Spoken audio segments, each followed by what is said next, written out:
یہ پنکھا بند کر دو.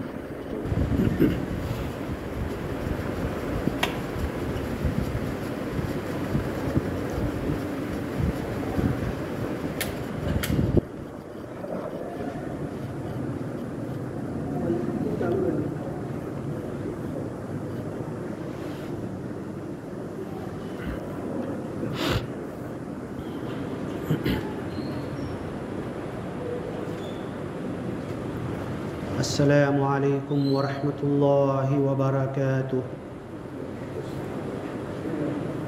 اے دنیا کے تمام انسانوں، اللہ تبارک و تعالی اپنی عظیم الشان کتاب قرآن حکیم فرقان حمید میں صاف طور پر فیصلہ کرتے ہوئے، حکم سناتے ہوئے، لوگوں کو اطاعت کی طرف بلاتے ہوئے فرماتا ہے وَقَضَى رَبُّكَ أَلَّا تَعْبُدُوا إِلَّا إِيَّاهُ وَبِالْوَالِدَيْنِ إِحْسَانًا.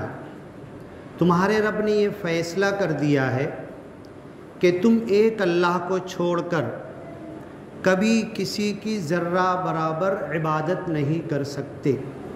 یہ فیصلہ ہے، اٹل فیصلہ ہے قیامت تک، حضرت آدم پہلے انسان سے لے کر.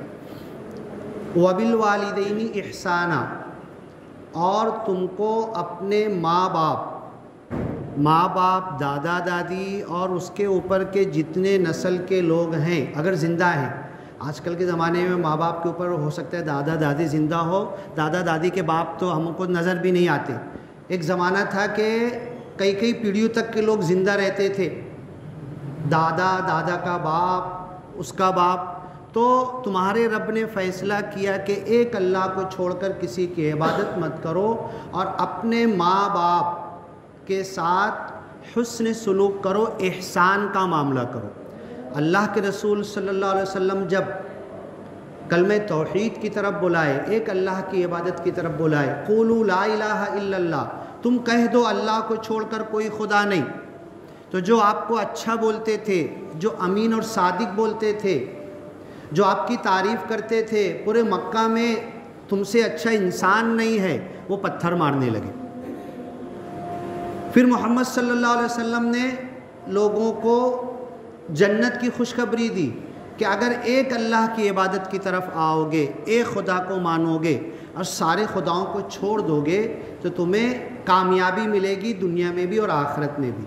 کعبہ جیسی مقدس جگہ، ان اول بیت وضع للناس، پہلا گھر دنیا میں اللہ کا اگر کوئی رکھا گیا تو وہ کعبۃ اللہ ہے. لمبی چوڑی اس کی سٹوری ہے، ہسٹری ہے، تاریخ ہے، روایت سے گھنٹوں لگیں گے بتانے کے لیے. پہلا گھر ہے، اس گھر کے اندر کتنی محنت سے حضرت ابراہیم اور اسماعیل نے تعمیر کیا. اس میں 360 کیا رکھا ہوا تھا؟ 360 ہاں بولو نا، بت، مورتیاں. ہاں، اور بت اور مورتی کسی کی بنتی ہے نا، کسی چور، کسی چمار، کسی گندے انسان، کسی برے انسان کی کبھی کوئی مورتی نہیں بناتا. یہ بھی ایک حقیقت ہے کہ شیطان اچھے راستے سے آ کر گھستا ہے. یزین اعمال بنی آدم، آدم کے بچے کے اعمال کو سجا کر خوبصورت دین کے نام پر آتا ہے، محبت عقیدت کے نام پر آتا ہے. 360 جو مورتیاں کعبہ میں رکھی ہوئی تھی، روایت اور حدیثوں میں آتا ہے جب کوئی اچھا انسان مرتا تو اس کو یاد کرتے. اچھے کو تو یاد کرنا ہی چاہیے نا. اچھا انسان اچھا کرتا تھا، کتنا اچھا کرتا تھا، یہ محلے کا ایسا تھا، ویسا تھا، یہ کرتا تھا، ہم یاد کرتے ہیں. تو شیطان بولے تھے یاد تو کر رہے ہو، ہاں اس کچھ آگے بھی بڑھو، اس کی یادگار تم کو نام کب تک یاد رہے گا؟ بھول جاؤ گے، تمہارے بچے بھول جائیں گے. تو شیطان نے ان کو پھر ان کی مورتی بنوا کر لا کر کعبہ میں، جب کوئی ایک اچھا انسان مرتا تو اسے ایک اچھے انسان کی مورتی لا کے کعبہ کے اندر رکھ دیتے تھے. کچھ نہیں کرتے تھے، یاد کے لیے خالی، عبادت نہیں کرتے تھے، پوجا نہیں کرتے تھے، عقیدت نہیں رکھتے تھے، ناریل اگربتی نہیں کرتے تھے. بس یہ اچھا انسان تھا مکہ کا، اور کعبہ میں اس کی ایک یادگار ہونا چاہیے، جیسے آج کل یادگار بنتی ہے، لا کے رکھ دیتے تھے. جب وہ مر گئے ان کی اولاد کو بولا یہ کیوں رکھا ہوا ہے؟ پھر ان کی اولاد کو آگے بڑھایا ایک ایک قدم شرک کی طرف، بت پرستی، عقیدت. تو پھر اس کی عبادت ہونے لگی، پوجا ہونے لگی.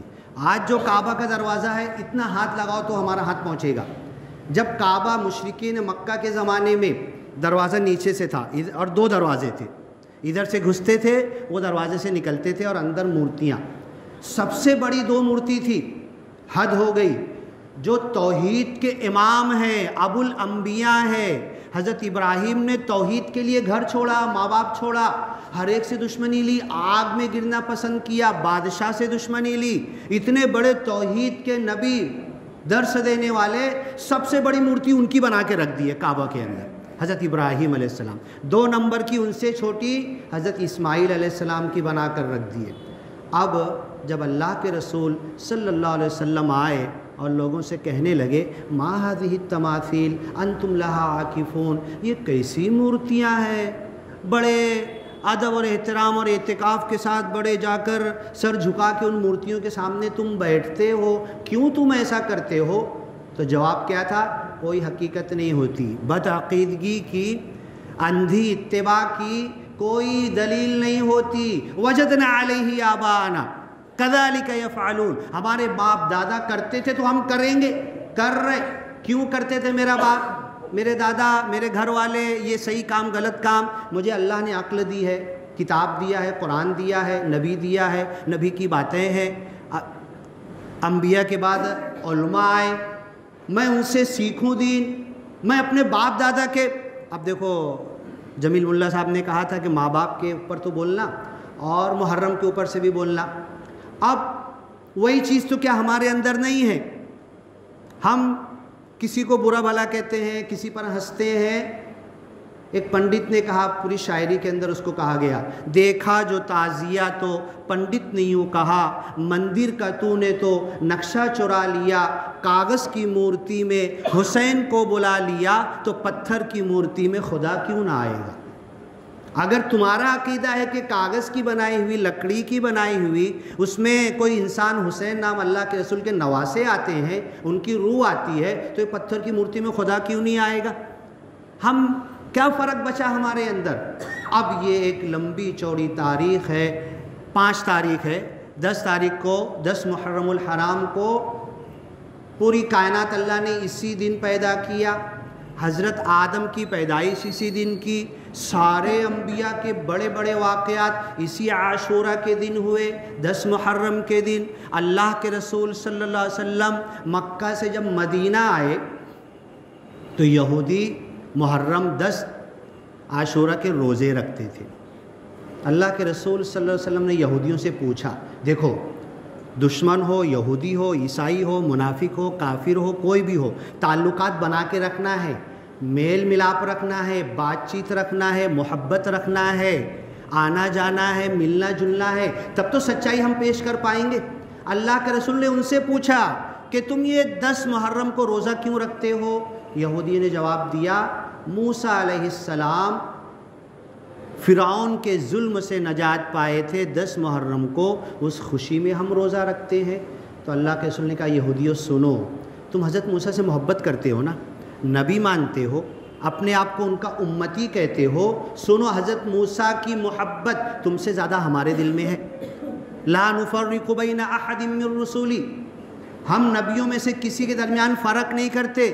تلک الرسل فضلنا بعضهم علی بعض, ہر نبی کو اللہ نے ایک دوسرے کے اوپر کسی کو کچھ تو کسی کو کچھ, کسی کو کلیم اللہ بنایا. حضرت موسیٰ نے اللہ سے بات کیا تھا, اللہ کے رسول معراج پہ گئے تھے, کسی نبی کو موقع نہیں ملا 7 آسمان کے اوپر. حضرت عیسیٰ علیہ السلام بنا باپ کے پیدا ہوئے, اللہ کی پھوکی ہوئی روح ہیں, ہر نبی کو الگ اسپیشلٹی ہے. حضرت داؤد علیہ السلام زبور جب پڑھنے بیٹھتے تھے تو پرندے آ کے جمع ہو جاتے تھے, جانور جمع ہو جاتے تھے, اور جیسے پڑھتے نا الحمدللہ رب العالمین, لاسٹ میں جو تو پرندے ساتھ دیتے تھے آپ کا. حضرت داؤد علیہ السلام, ہر نبی کو الگ اسپیشلٹی, خصوصیت اللہ نے دیا. پہاڑ میں سے حضرت داؤد علیہ السلام کی پڑھنے کی آواز پلٹ کے آتی تھی, جیسے پہاڑ بھی جواب دے رہا ہے ہر نبی کو. اب اللہ کے رسول صلی اللہ علیہ وسلم نے اپنی قوم کو بلایا کہ تم اس شرک بت پرستی سے باز آ جاؤ, اس کو چھوڑ دو, تمہیں کامیابی ملے گی. مکہ والوں نے مارا ستایا، مدینہ آئے، مدینہ میں یہودیوں سے پوچھا کیوں روزہ رکھتے ہو؟ ہمارے نبی حضرت موسیٰ علیہ السلام نجات پائے تھے، خوشی میں روزہ رکھتے ہیں، تم سے زیادہ محبت ہمیں ہے، ہمیں خوشی کا زیادہ حق ہے، تم ایک روزہ رکھتے ہو، ہم 2 رکھیں گے، 9-10 کو رکھیں گے یا 10 اور 11 کو رکھیں گے، 2 رکھیں گے ہم۔ کیوں؟ ہم حضرت موسیٰ کے مخالف نہیں ہیں، حضرت عیسیٰ کے مخالف نہیں ہیں۔ یؤمنون بما انزل الیک وما انزل من قبلک، اے محمد صلی اللہ علیہ وسلم تم صاف کہہ دو لوگوں سے میں کوئی نیا دین لے کر نہیں آیا ہوں، ما کنت بدعا من الرسل، اپنے آپ کو نبی رسول کہہ رہا ہوں تو کوئی بدعت کی بات نہیں کر رہا ہوں میں، مجھ سے پہلے سب نبی قد خلت من قبلہ الرسل، نبی رسول پیغمبر آ کے گئے، سنو وہ سب میرے بھائی تھے، سب میری ہی بات کر کے گئے، میں آنے والا ہوں آخر میں میری خوشخبری سنا کر گئے، اور جو دین میں آخر میں مہر اور ٹھپا لگانے والا ہوں اسی دین کی دعوت دے کر گئے، اسلام کی طرف، اللہ کی اطاعت کی طرف۔ حضرت آدم سے لے کر ہر نبی بلاتے تھے، تو حضرت موسیٰ ہمارے دشمن نہیں تھے۔ اے یہودیوں تم بھی ہمارے دشمن نہیں ہو، اے عیسائیوں تم بھی ہمارے دشمن نہیں ہو۔ حضرت موسیٰ سے تو محبت ہم رکھتے ہیں اور کریں گے، جیتے جی کریں گے۔ 2 روزہ رکھنا شروع کیا۔ اب جو آیت میں نے پڑھی وَقَضَىٰ رَبُّكَ أَلَّا تَعْبُدُوا إِلَّا إِيَّاهُ، تیرے رب نے یہ فیصلہ کر دیا ہے کہ ایک خدا کے علاوہ کسی کی عبادت نہیں ہوگی۔ عبادت کس کو کہتے ہیں؟ چلو میں نے نماز، روزہ، حج، زکوٰۃ، ہو گئی عبادت؟ 5 چیزیں کر لیا، عبادت ہو گئی؟ نہیں، عبادت کا لفظ بنا ہے عبد سے، اس کو ہندی اردو میں بندگی کہتے ہیں۔ بندہ، بندہ کس کو بولتے ہیں؟ میں اللہ کا بندہ ہوں، خالی مسجد میں اللہ کا بندہ ہوں، خالی حج کرنے گیا احرام باندھا جب اللہ کا بندہ ہوں، خالی زکوٰۃ لے کے نکلا سال بھر کی نکالا وہ بانٹنے گیا تب اللہ کا بندہ ہوں۔ ہاں میں تو 24 گھنٹہ اللہ کا بندہ ہوں نا، تو یہ بندہ بندگی مجھے 24 گھنٹے کی کرنا، مسجد سے باہر نکل گیا تو کیا اللہ کی بندگی سے میں آزاد ہو گیا؟ حج کر کے آ گیا، کیا اللہ کی بندگی سے میں آزاد ہو گیا؟ نہیں۔ یہ 5 چیزیں تو ہمیں ٹریننگ اور پریکٹس سکھاتی ہے کہ 5 چیزیں، دن بھر کی نماز پڑھے تو 2-2.5 گھنٹے سے زیادہ نہیں جائے گا، حج کر کے آئے 2-2.5-3 مہینے میں واپس آ جائیں گے، زکوٰۃ سال بھر میں 1 مرتبہ نکالنا ہے، روزہ مہینے کے 30 دن رمضان کے رکھنا، تو کیا اس کے علاوہ کھلے سانڈ اپنی مرضی کے مالک؟ نہیں۔ مسلمان، اسلام، بندہ، عبادت، اسی کو کہتے ہیں کہ میں بندہ ہوں، میں غلام ہوں، 24 گھنٹے کا غلام ہوں، کبھی اپنی مرضی پہ چل ہی نہیں سکتا، کچھ کر رہا ہوں مالک نے آواز دی سب چھوڑ کے بھاگنا ہے، نہیں، چھوڑ دو، میری مرضی نہیں۔ حضرت ابراہیم کو، حضرت اسماعیل کو، ہر نبی کو جب اللہ نے آواز دی سب بھاگ کر آئے۔ تو ایک غلام وہی ہوتا ہے، غلام اپنے آپ کو بندہ کہہ سکتا ہے اگر مالک کی آواز، ہاں رکو آ رہا ہوں اور اپنے کام میں لگا ہوا ہے، آ رہا ہوں، بولا نہ آ رہا ہوں، ہاں پھر مالک نے آواز دیا، غلام کے ساتھ کیا سلوک کرے گا مالک؟ جو اس کی آواز پہ لبیک نہیں کہہ رہا، بس یہی معاملہ، میں نمازی تو ہوں، نماز پڑھ لیا نا۔ بمبئی کا مجھے یاد آ رہا ہے، عشاء پڑھ کے ہم گئے گھر میں، اب مصیبت یہ ہوتی ہے مہمان ہے، کتنی نصیحت کریں گے، کتنا سمجھائیں گے، ہاں اب اس کے بعد آئے ٹی وی کا کان گھمائے اور چالو کر دیے، ارے تھوڑا آواز کم کرو نا، بند کرو یہ نہیں بولے، تھوڑا آواز کم کرو نا، ارے بس نا مولانا نماز پڑھ کے آئے نا، عشاء پڑھ کے آئے نا، تو کیا اب شیطان کے پیچھے بھاگیں گے؟ اب ناچ گانا تمہارے لیے حلال ہو گیا؟ یہ چیز ہمارے ذہنوں میں، پڑھ لیے نا نماز، 30 روزے رکھ لیے نا، ہاں زکوٰۃ دے دیے نا، حج بھی کر کے آ گئے، اب کھلے سان نہیں، یہ تو ہماری عبادت بھنگ ہو گئی، ضائع ہو گئی۔ وَقَضَىٰ رَبُّكَ أَلَّا تَعْبُدُوا إِلَّا إِيَّاهُ، تیرے رب نے فیصلہ کر دیا کہ تم کسی کے بندے بن کے مت رہو۔ تم 1 گھنٹہ ٹی وی کے سامنے بیٹھ رہے اور وہ کعبہ والے مورتیوں کے سامنے اعتکاف کر کے بیٹھتے تھے، فرق کیا بچا ہے؟ 1 گھنٹہ تم ٹی وی کے سامنے بیٹھ رہے ہو، یہاں بھی مورتیاں آ رہی ہے، ہلتی ہوئی آ رہی، وہ رکی ہوئی مورتی تھی، ہاں وہی کام تو ہم بھی کر رہے ہیں۔ تیرے رب نے فیصلہ کر دیا کہ ایک اللہ کے علاوہ کسی کی عبادت مت کرو۔ وَبِالْوَالِدَيْنِ إِحْسَانًا، ماں باپ کے ساتھ حسن سلوک کرو۔ اللہ کے رسول صلی اللہ علیہ وسلم کے پاس ایک صحابی آئے، رونے لگے اور کہا کہ میرے بیٹے نے میرے بچے نے میرے ساتھ بہت برا سلوک کیا. کیا کیا؟ میرا مال بھی چھین لیا، مجھے کھانا بھی نہیں دے رہا، مجھے گھر میں رہنے کے لیے سکون سے رہنے بھی نہیں دے رہا. تو اللہ کے رسول نے کہا جاؤ تمہارے بیٹے کو بلا کر لاؤ. اب جو بھی ہوتا ہے ماں بیٹے اور باپ کے بیچ میں، ہر گھر میں ہوتا ہے، کہیں بھی ہوتا ہے، انبن ہوتی ہے، تو میں ہوتی ہے، بک بک ہوتی ہے. لیکن قرآن کیا کہہ رہا؟ وَصَاحِبْهُمَا فِي الدُّنْيَا مَعْرُوفًا. صحابہ کو اللہ کے رسول صلی اللہ علیہ وسلم ہر چیز سکھاتے تھے. قرآن کہہ رہا ہے کہ تم ایمان قبول کر لیے. سورہ عنکبوت کے اندر ہے، ایک صحابی نے ایمان قبول کیا اور ان کی امی ان سے بہت محبت کرتی تھی. ایسی مصعب ابن عمیر، مکہ کے اندر جتنے تاجر آتے تھے ان کی ماں بیوہ تھی. مصعب ابن عمیر کے والد کا انتقال ہو چکا تھا، لیکن اتنا پیسہ کسی کے پاس نہیں تھا. ان کی ماں کے پاس ہر تاجر پہلے آتا تھا، تم کو کچھ لینا ہے کہ پہلے بولو، تم اچھا بھاؤ دیتے ہو، بعد میں ہم دوسروں کو ڈھنڈورا پیٹیں گے اور پورے گاؤں کے اندر پھر لوگ خریداری کے لیے آئیں گے. اچھے سے اچھا جوتا، اچھے سے اچھا کپڑا، اچھے سے اچھا ڈرائی فروٹ، کاجو بادام، کھانا پینا. باہر گاؤں سے آیا تو پہلے حضرت مصعب ابن عمیر رضی اللہ تعالیٰ عنہ کی ماں خریدتی تھی، بعد میں مکہ والے کو ہی خریدیں گے. اس لاڈ اور پیار میں اپنے بیٹے کو پروان چڑھایا تھا. جب اسلام قبول کیے اور مدینہ ہجرت کر کے گئے، ماں نے چھوڑ دیا، مدینہ ہجرت کر کے گئے تو خیرکم من تعلم القرآن وعلمہ، تم میں سے سب سے بہترین وہ ہے جو قرآن سیکھے اور سکھائے، سمجھے اور سمجھائے. خالی عربی پڑھ کے نہیں ہم کو نیا پار ہونے والی، سمجھنا بھی ہے کیا کہا گیا ہے ہم کو اس کے اندر. تو قرآن سکھانے لگے. جب آپ کی شہید ہوئے اس کام کے کرتے ہوئے، آپ کو موت آئی تو آپ کے بدن پہ جو کپڑا تھا، کفن نہیں ہوتا تھا. آج مالیگاؤں میں کوئی ایک غریب سے غریب بتا دے میرے گھر میں انتقال ہوا، میرے پاس کفن نہیں ہے، اور مولانا فتویٰ دیے کہ جاؤ تمہارے گھر میں جو بھی اس کا کپڑا گھاس ڈال کے اور جاؤ دفنا دو. کسی نے آج تک ایسا فتویٰ دیا ہے؟ سب کے پاس کفن آ جاتا ہے. مصعب ابن عمیر کے پاس کفن نہیں لا سکتے، گھاس ڈال دو. اللہ کے رسول صلی اللہ علیہ وسلم رونے لگے. یہ وہ نوجوان ہیں کہ جو ایک گلی سے گزرتا تھا تو کئی دنوں تک بولتے تھے مصعب ابن عمیر یہاں سے گزرے ہیں. ان کی خوشبو لگانے کا انداز بتا رہے کہ یہاں سے گزرے ہیں، وہ 3 دن پہلے گزرے ہیں.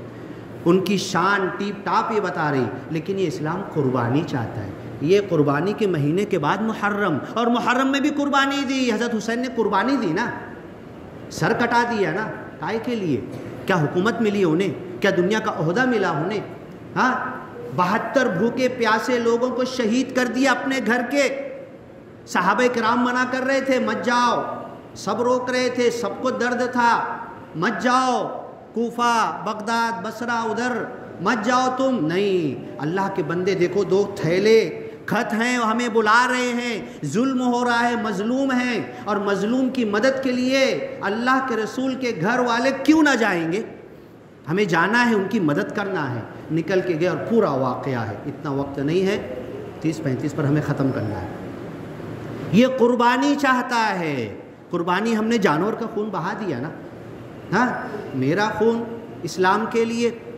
جب حضرت حسین کو آواز رضی اللہ تعالیٰ عنہ دی گئی، ہاں کھڑے ہو گئے. ٹھیک ہے، اگر اس اسلام کو خون کی ضرورت ہے، مریض کو آخری وقت میں جب سب چیزیں فیل ہو جاتی ہے، ڈاکٹر بولتا ہے جلدی خون لاؤ نہیں تو مر جائے گا، کہیں سے بھی لاؤ، کسی کے بھی لاؤ، کہیں سے بھی لاؤ، اور کون سی ذات پات کا ہے، کس کا ہے وہ بھی دیکھا نہیں جاتا، اور کوئی خون کے اوپر تو لکھا بھی نہیں ہوتا ہے. کل تک کہ یہ معاملہ تھا. مجھے یاد ہے ایک ہمارے یہاں پر ایک عورت کو ڈیلیوری میں خون لگ رہا تھا. میں ڈاکٹری جب پڑھ رہا تھا تو وہ اتفاق ایسا ہوا، ڈھونڈتے ڈھونڈتے آئے میرا بلڈ اور لے گئے، اور میں نے کہا کہ ان کو یہ چاہتے ہیں کہ یہی خون دیا جائے. آج اگر آپ بولو گے تو یہ کریں گے بھی نہیں لوگ. نہیں، ابھی ٹیسٹ ہونے کو جائے گا، کرونا ٹیسٹ ہوگا، HIV ٹیسٹ ہوگا، یہ ٹیسٹ ہوگا. ارے بھئی یہ دیکھو نا، میں ایک دم سیدھا سادہ ہوں نا، میرے اندر کچھ نہیں ہے نا، دے دو، ڈائریکٹ خون نکالو اور اس کو دے دو. اس زمانے میں سنتے بھی تھے، ڈاکٹر دے بھی دیتے تھے. گھر والے آج تک فون کرتے ہیں، ڈاکٹر صاحب تمہارے خون کی برکت ہے، تمہارے خون. آج کس کا خون آ رہا ہے؟ کون ہے؟ کوئی دارو پی کے دھندا کرنے کے لیے اپنا خون دیا، وہ آیا میری بیوی کو چڑھا دیا گیا، وہ بھی پتہ نہیں ہمیں، کچھ نہیں۔ اسلام کو خون کی ضرورت تھی تو حضرت امام حسین آگے بڑھ گئے۔ وَلَا تَقُولُوا لِمَن يُقْتَلُ فِي سَبِيلِ اللَّهِ أَمْوَاتٌ، 2 جگہ قرآن میں آیت آئی ہے، بل احیاء عند ربهم يرزقون، اللہ کے راستے میں جو شہید ہوئے مردہ مت کہو، مرے نہیں، موت نہیں آئی۔ نبیوں کے لیے قرآن میں موت کا لفظ ہے، محمد صلی اللہ علیہ وسلم کے لیے موت کا لفظ قرآن میں کتنی جگہ آیا؟ نبیوں کے لیے آیا، أَفَإِن مَاتَ أَوْ قُتِلَ، یعقوب علیہ السلام کے لیے آیا موت کا لفظ، ہاں حضرت یوسف علیہ السلام کے لیے حتی اذا ہلک، ہلاک کا لفظ آیا۔ لیکن شہید کی اتنی عزت اللہ کر رہا ہے کہ بولنا نہیں منہ سے مر گئے، موت کا لفظ استعمال کرنا نہیں، بل احیاء عند ربہم، اپنے رب کے پاس زندہ ہیں، رزق پا رہے ہیں، ہم سے اچھا کھا رہے ہیں، ہم سے اچھے ناز و نعمت میں ہیں، جنت میں چرتے چکتے ہیں، سبز پرندوں کے بدن میں ان کی روح ڈال دی گئی، پوری جنت میں جہاں جاتے ہیں اڑ کے جاتے ہیں، چرتے ہیں چکتے ہیں، اور جنت میں شام شبہ نہیں ہوتی۔ جب دل ہوتا پھر اللہ کے عرش کے نیچے قندیلیں آ کر اس قندیل میں بیٹھ جاتے، تو اللہ تعالیٰ ڈائریکٹ ان سے پوچھتا ہل تشتہون شیئا، اے شہید کی روحیں۔ حضرت امام حسین بھی ہے، حضرت حمزہ بھی ہے، غزوہ بدر کے 70 صحابہ بھی ہیں شہید، غزوہ احد کے اللہ کے رسول صلی اللہ علیہ وسلم کے ساتھ جتنے صحابہ شہید ہوئے سب ہیں، حضرت آدم کے زمانے سے لے کر قیامت تک جتنے شہید ہوں گے اللہ کے راستے میں، ساری روحیں اسپیشلی اللہ اپنے عرش کے نیچے، کتنا بڑا عرش ہے، کتنی قندیلیں ہیں، اور وہ شہید جنت میں جائے گا پھرے گا، اور اچانک یاد آئے گا ارے چلو اللہ کے پاس، پھر اڑتا ہوا فرش اللہ کے عرش کے قندیل میں آ کر بیٹھ جائے گا۔ موسیٰ علیہ السلام سے ایک مرتبہ اللہ نے بات کی تھی نا، بار بار چاہتے تھے، معراج پر اللہ کے رسول ایک مرتبہ گئے تھے نا، وہ شہید آج بھی امام حسین وغیرہ وغیرہ جتنے شہید ہیں آج بھی روز اللہ تعالیٰ اطلاع اللہ تعالیٰ روز متوجہ ہوتا ہے شہید کی روحیں جو سبز پرندوں کے قالب میں قندیلوں میں۔ ہل تشتہون شیئا، اے شہیدو، اے امام حسین، اے امام حسن، اے نبی کے گھر والوں، اے صحابہ، ہے حضرت ابو بکر صدیق رضی اللہ تعالیٰ عنہ، ہے حضرت عمر رضی اللہ عنہ جو نماز پڑھاتے ہوئے شہید ہوئے، سارے شہداء سے اللہ کہتا ہے ہل تشتہون شیئا، اور کچھ تمنا ہے، اور کچھ مانگنا چاہتے ہو؟ دن بھر جاتے ہو، جہاں اڑتے ہو، جنت کی نعمتیں کچھ کم ہے اور کچھ چاہیے؟ ہل تشتہون شیئا، تو ہنسنے لگتے ہیں وہ۔ اللہ جنت میں آنے کے بعد اب ما لا عین رأت، کسی کے دل پہ گزرے گا نہیں، کسی کی آنکھ دیکھی نہیں، کسی کے خیال میں گزرے گا نہیں، ایسی نعمتیں۔ اللہ کہے گا جنتی سے تمنا کر مانگ، کیا کیا مانگنا؟ میری تمنا، آپ کی تمنا ختم ہو جائے گی، ہاں میرا منہ بولا سب مل جائے گا۔ اللہ کہے گا ولدینا مزید، ابھی ہمارے پاس بہت ہے، تو سوچ بھی نہیں سکتا کتنا ہے ہمارے پاس، کیسا ہے، کتنا ہے، کیسی نعمتیں ہیں۔ وَيَزِيدُهُم مِّن فَضْلِ، اپنی فضل سے اللہ اور انہیں دے گا۔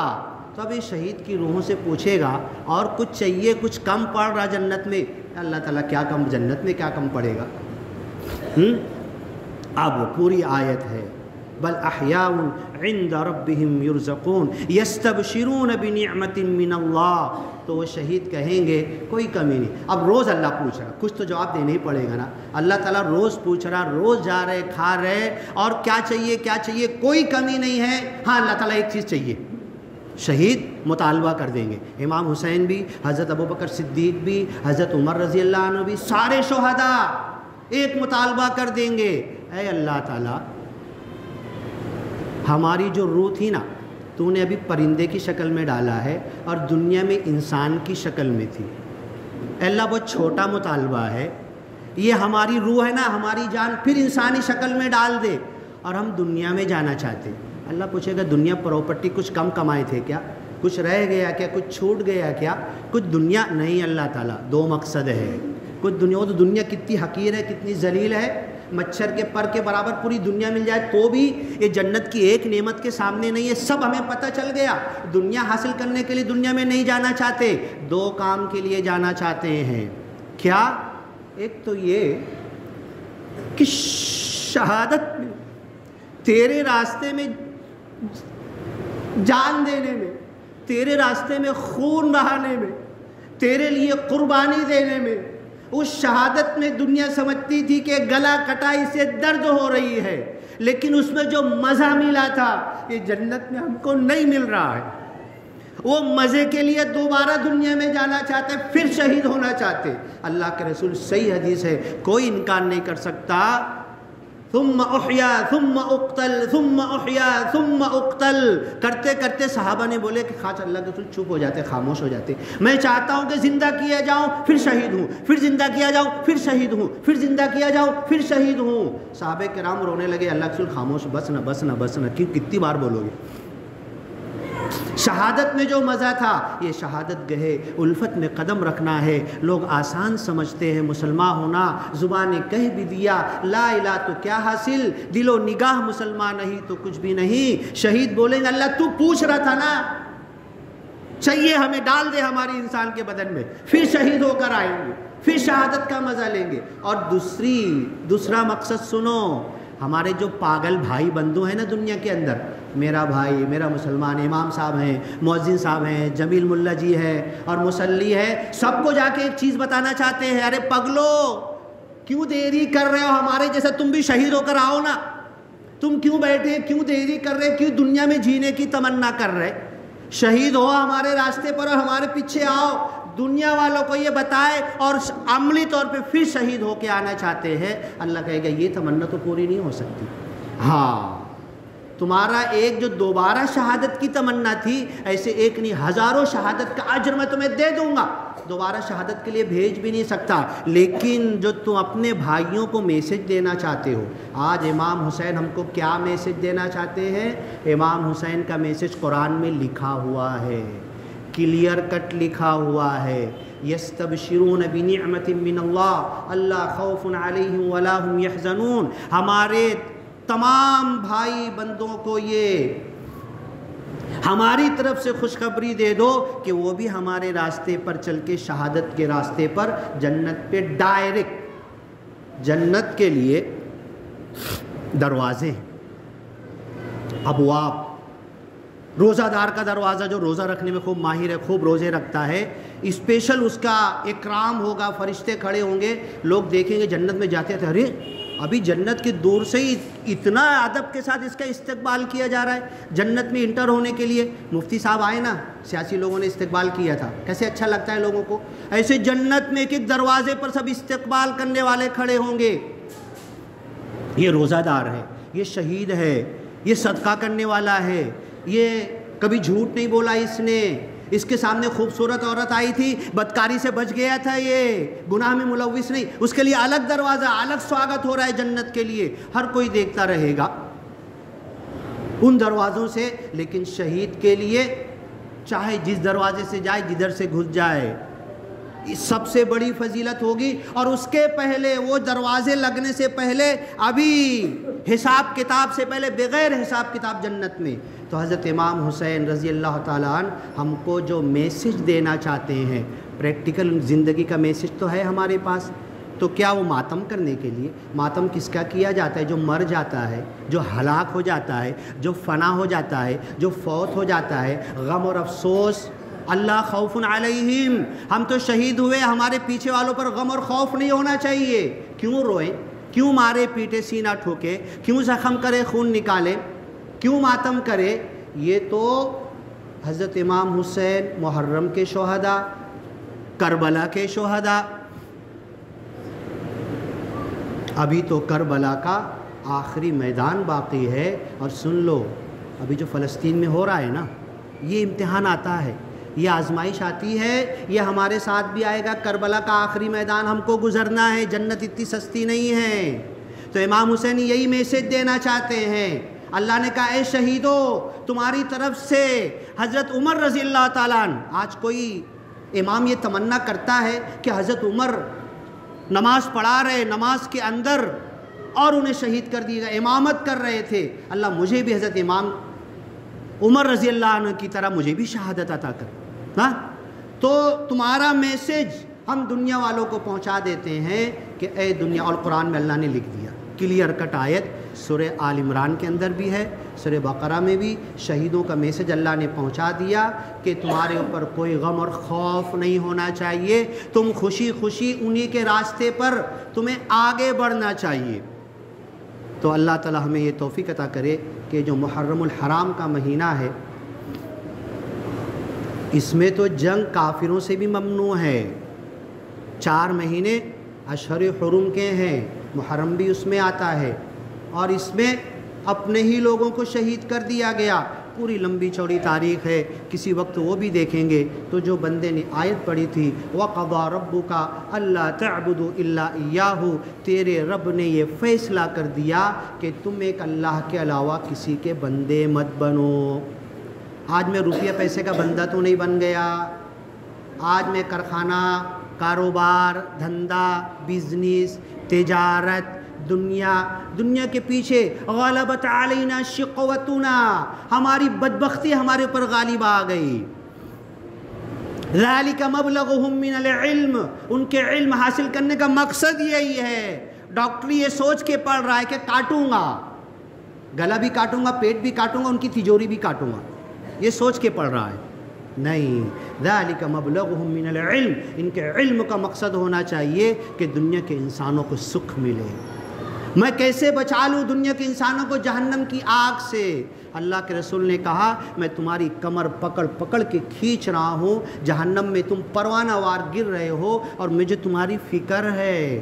پوری انسانوں کی فکر تھی نا اللہ کے رسول صلی اللہ علیہ وسلم کو، کیا خالی مسلمانوں کی بات کرتے تھے آپ؟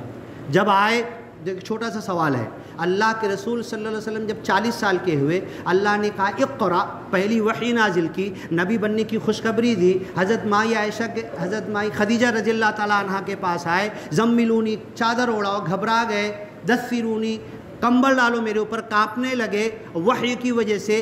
فرشتے نے آ کے دبایا اور سنایا، تو اللہ کے رسول اتنی بھاری بھرکم چیز، لو عرضنا الامانۃ علی السماوات والارض، اس امانت کو آسمان، زمین، پہاڑ کے اوپر پیش کرتے، فابین ان یحملنها، ہر ایک نے انکار کر دیا، وحملها الانسان، انسان نے اس کو اٹھا لیا، اس امانت کو۔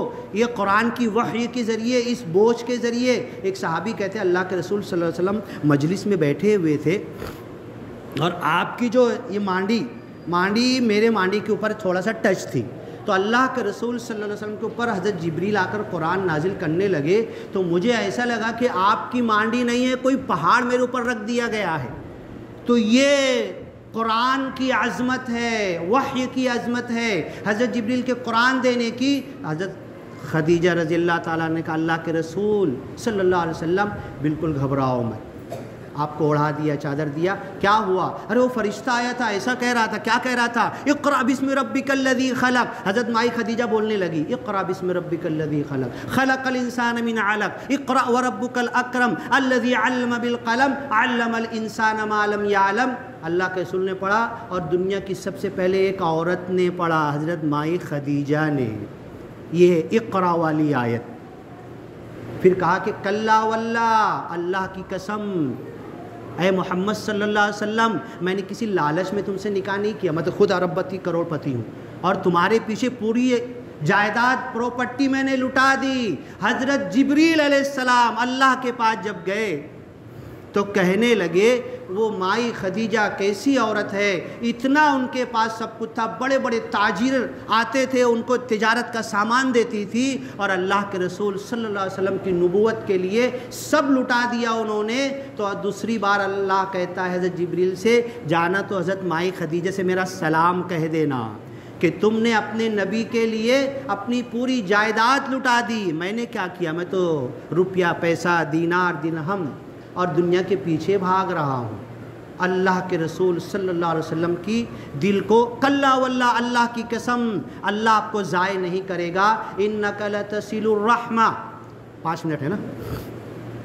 اے محمد صلی اللہ علیہ وسلم، تم صلہ رحمی کرتے ہو، کبھی خاندان میں رشتہ داری توڑتے نہیں ہو، رشتہ دار ٹوٹتے ہیں تو تم جا کے جٹتے ہو، نہیں اس سے تو جنم جنم بات نہیں کروں گا، اس کا تو کھانا نہیں، اس کے گھر کا تو پانی نہیں پیوں گا، ہے اس کا رشتہ دار، کبھی اپنے منہ سے ایسے الفاظ ادا مت کرو۔ تمہارے اندر یہ اچھی صفت ہے کہ تم رشتہ داروں سے صلہ رحمی کرتے ہو اور ہر انسان کو گلے لگاتے ہو. وَتَحْمِلُ الْكَلَّ لوگوں کا بوجھ اٹھاتے ہو. وَتُعِينُ عَلَى نَوَائِبِ الْحَقِّ جس کے پاس کچھ نہیں ہوتا، حقدار ہوتا ہے تو اس کی تم مدد کرتے ہو. اے اللہ کے رسول صلی اللہ علیہ وسلم گھبراؤ مت، اللہ تم کو ہرگز ضائع نہیں کرے گا. کیوں کہ یہ جو تم نے مجھے سنایا ہے اقرأ، یہ قرآن ہے اور یہ بڑی امانت ہے. عرضنا الامانۃ علی السماوات والارض، اس امانت کو زمین اور آسمان پہ پیش کیا. فابین ان یحملنها، پہاڑ نے، زمین نے، آسمان نے انکار کر دیا اس قرآن کو اٹھانے سے. وحملها الانسان، انسان نے اس کو اٹھا لیا. انہ کان ظلوما جہولا، اس قرآن کو اٹھا کر بھی ظالم ہے، جاہل ہے. اس قرآن کو لینے کے بعد بھی، اتنی عظیم کتاب کو لینے کے بعد بھی، جس نماز اور جس قرآن کے ذریعے، اور نماز میں جو قرآن پڑھا جاتا، 2 رکعت پڑھ کے زندگی کے بڑے بڑے مسائل حل کرنے والے بھکاری ہو گئے، لوگوں سے اپنی بھیک مانگ رہے، اس کو اور دو، اس کو اور دو تو ہم کو بھیک ملے گی. تم دنیا کی امامت کے لیے، انی جاعلک للناس اماما، تم امامت کے لیے پیدا کیے گئے ہو، لوگوں کو جہنم کی آگ سے بچانے کے لیے پیدا کیے گئے ہو، اور تم بھکاری کیسے بن گئے کہ اور دے کے ٹھپا دے کے تم اپنی بھیک مانگو گے؟ نہیں، تم تو امام ہو. اتنی بڑی چیزیں اللہ نے ہمیں دیا ہے. ہم دنیا کو جس دن یہ اپنا مقصد بنا لیں گے کہ لوگوں کو جہنم کی آگ سے بچانا ہے. 100 کروڑ لوگ رہتے ہیں، 130-35 کروڑ ہیں، 25-30 کروڑ ایمان والے مسلمان ہیں، باقی اللہ کے نہیں جاننے والے. جس دن اپنے دل میں مقصد بنا لوں گا، حضرت امام حسین کی طرح محرم 5 محرم کو آج ہم لوگ یہ تہیہ کریں. امام حسین رضی اللہ تعالیٰ اپنے 72 بھوکے پیاسے لوگوں کو، گھر والوں کو لے کر کس لیے گئے تھے؟ ہنسی خوشی جی رہے تھے نا، مکہ مدینہ میں رہ رہے تھے نا، سب کچھ تھا نا. کیوں گئے تھے؟ لوگوں کو ظلم سے بچانا، لوگوں کو حق دلانا. اپنے حقوق مانگنے نہیں گئے تھے، لوگوں کو جہنم کی آگ سے بچانا. اور نکل گئے، بعد میں واپس بھی نہیں آئے، شہادت دے دی. یہ شہادت گہے الفت میں قدم رکھنا ہے. لوگ آسان سمجھتے ہیں مسلمان ہونا، یہ شہادت گہے الفت میں قدم رکھنا ہے. لوگ آسان سمجھتے ہیں مسلمان ہونا. زبان نے کہہ بھی دیا لا الہ تو کیا حاصل، دل و نگاہ مسلمان نہیں تو کچھ بھی نہیں. منفعت ایک ہے، اس قوم کا نقصان بھی ایک ہی سب کا نبی، دین بھی، ایمان بھی ایک، حرم پاک بھی، اللہ بھی، قرآن بھی ایک. کیا بڑی بات تھی ہوتے جو مسلمان بھی ایک. فرقہ بندی ہے کہیں اور کہیں ذاتیں ہیں، کیا زمانے میں پنپنے کی یہی باتیں ہیں. یوں تو سید بھی ہو، مرزا بھی ہو، افغان بھی ہو، تم سبھی کچھ ہو، بتاؤ تو مسلمان بھی ہو. کیا میں مسلمان ہوں؟ اپنا نام کچھ تو رکھ لیا ہوں میں. فَهَلْ أَنْتُمْ مُسْلِمُونَ، یہ سوال قرآن بھی کرتا ہے، کیا تم مسلمان ہو؟ فَهَلْ أَنْتُمْ مُسْلِمُونَ، اگر ہوں تو بچوں گا، نہیں تو اللہ کی پکڑ دنیا میں بھی نہیں چھوڑے گی اور آخرت میں تو ذلیل کر دیا جاؤں گا. اللہ تعالی ہمیں اس محرم کے مہینے میں حضرت امام حسین رضی اللہ تعالیٰ عنہ کے نقش قدم پر چلنے کی توفیق عطا کرے، اور بھیک نہیں بلکہ دنیا کو دینے کے لیے ہمیں نکل جانے کی توفیق عطا کرے. بارک اللہ لنا ولکم فی القرآن المجید ونفعنا وإیاکم بالآیات والذکر الحکیم. انہ تعالی جواد کریم ملک بر رؤوف الرحیم ورب الحمید. سنت پڑھ لیجئے، وقت ہے جماعت کے لیے.